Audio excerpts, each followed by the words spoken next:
Hey there everybody, it's your man Jomahawk 2694 and welcome to the RWBY Report.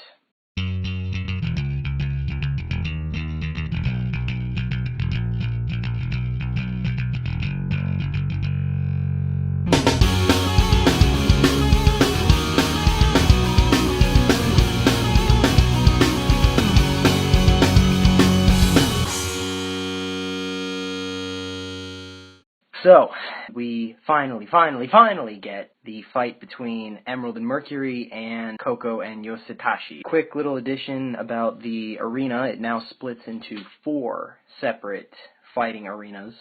I was pretty much right. Cinder basically set up a fight where Mercury and Emerald had the clear advantage. There was no contest. Coco and her buddy got thoroughly outclassed. Quick little note, apparently Coco's whole beret and aviators is a fashion trend because there are a lot of supporters of her in the crowd. But yeah, I mean, at the very beginning of the fight, Mercury and Emerald just like slink into the tall grass behind them, and it literally goes downhill from there for Coco and Yoshitashi. Emerald just like vanishes. Mercury just goes on an absolute spree.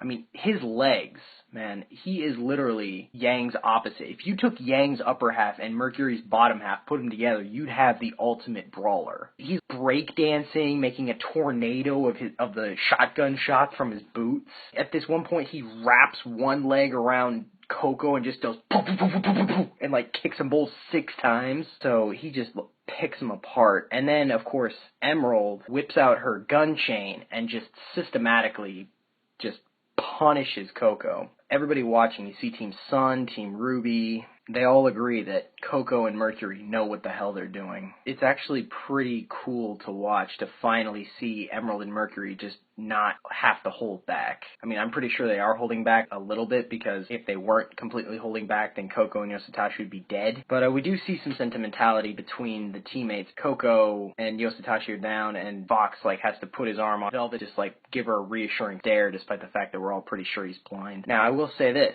that fight might as well have happened on the planet of Mercury, because it really was hot. God damn it, Barb! So, we then cut to Team RWBY's bedroom, where RWBY and Crow are playing a video game. And apparently they learned a lot from Jackbox because they used their scrolls as game controllers. Crow is just beating RWBY up. Yang wants her turn. Crow beats Yang like 3 times in a row, without even trying. So yeah, you could say Crow's got game.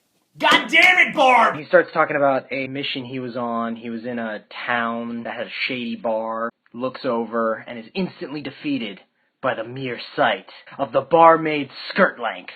You are the worst! Can somebody say horny uncle stereotype? As well as, of course, him being the drunk uncle stereotype. But his drinking might actually be the whole drinking to forget type deal, because it's obvious he's been through a lot. Like, he just belittles them. He's like, do you really think 4 girls and their friends will be able to eliminate all the crime here? And RWBY's like, well, I did until you said that. And Crow's like, look, you may be acting like huntresses, but you're not thinking like huntresses.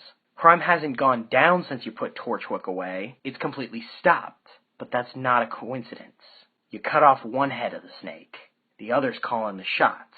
That's something that Ironwood can't get through his damn head. Crow, he was on the coolest team to graduate from Beacon, Team Stark, STRQ. He shows the picture that we see from the opening cinematic, and Yang, like, kind of goes googly-eyed for a minute before Crow pulls the picture away, and she kind of, like, does the whole thing. Crow then says, I've got some stories that would make your head turn about the team that I used to be on, but I'll wait until you're older for that. Then he starts walking out. He turns back to his nieces and says, Look, just remember that you've still got a long way to go. And don't think for a second that graduating means you're done. Every day out there is worth a week in this place. You two, you're gonna go far. But only if you keep learning. If you never stop moving forward. Nice little throwback. Another little nod to Monty. He tells them, keep moving forward. He tells them, don't ever stop, keep moving forward. Something Monty always said. Very inspirational. Oh, and he doesn't like to be called old. So, Edward Elric doesn't like to be called short, and Crow doesn't like to be called old. Vic Mignogna's a dick! Now, we did have another little segment to this episode, which was Weiss and Winter getting some one-on-one time. And we find out that Winter was only in Vale for, like, not even a day, because she was overseeing the new shipment of troops and equipment from Atlas to Vale. We figure out that the last shipment was the one on the train from last season. So she starts asking Weiss how she's been doing, and Weiss is like, I've been getting so much better. I'm really good with my glyphs now. Can you summon yet? You know I can't. Don't be ridiculous. Every Schnee has the ability to summon. We have for generations. I've tried. It's the one thing I'm having trouble with. Winter had her snowbirds when she was fighting Crow. She makes a little glyph appear in her hand, and then she makes it flash, and she's like, your semblance is like a muscle. You gotta train it to make it better. But if you only train certain aspects and never push yourself, you're never really making any progress. And she makes her little glyph flash, and suddenly there's a white Beowulf behind her. So she starts telling Weiss, imagine a foe that's made you who you are today. Imagine how hard it was fighting them, and now imagine them fighting for you. And the first thing that popped into my mind was, of course, the suit of armor and the Nevermore. The suit of armor, of course, being what gave her the scar, as well as being an insane fight. The Nevermore being the first time she ever, really worked as a team with RWBY, Yang, and Blake. She has some trouble with it. Winter smacks her across the back of the head and says, if this is what you call trying, you have no hope of ever winning the tournament, let alone becoming a huntress. She basically comes down to earth for a minute and really redeems herself from when I said she was a bitch, and just said, look, you have two choices. You can either give Dad a call back, beg for his money, and give him a satisfactory explanation as to why you chose to go to Beacon over Atlas, or you can essentially be your own person and explore, be a huntress the way that hunters and huntresses are supposed to be, and make a name for yourself, not have to live under our family shadow. So at the very end, Winter gives her sister a hug, Weiss gets another call from her dad, and she gives him the cold shoulder. God damn it, Barb!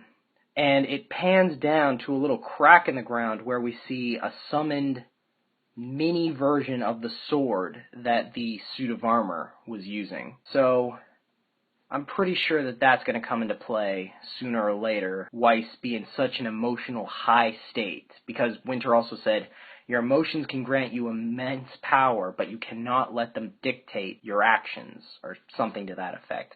You've heard it before in other comic books and animes, but I'm pretty sure that we're going to see that suit of armor come and kick some ass later. So yeah, we had a pretty decent fight, some more character development on Weiss's part, learned a lot about Crow, and got some insight into his life. We've heard about, but we haven't heard from or seen Roman. Haven't seen or heard anything about Raven.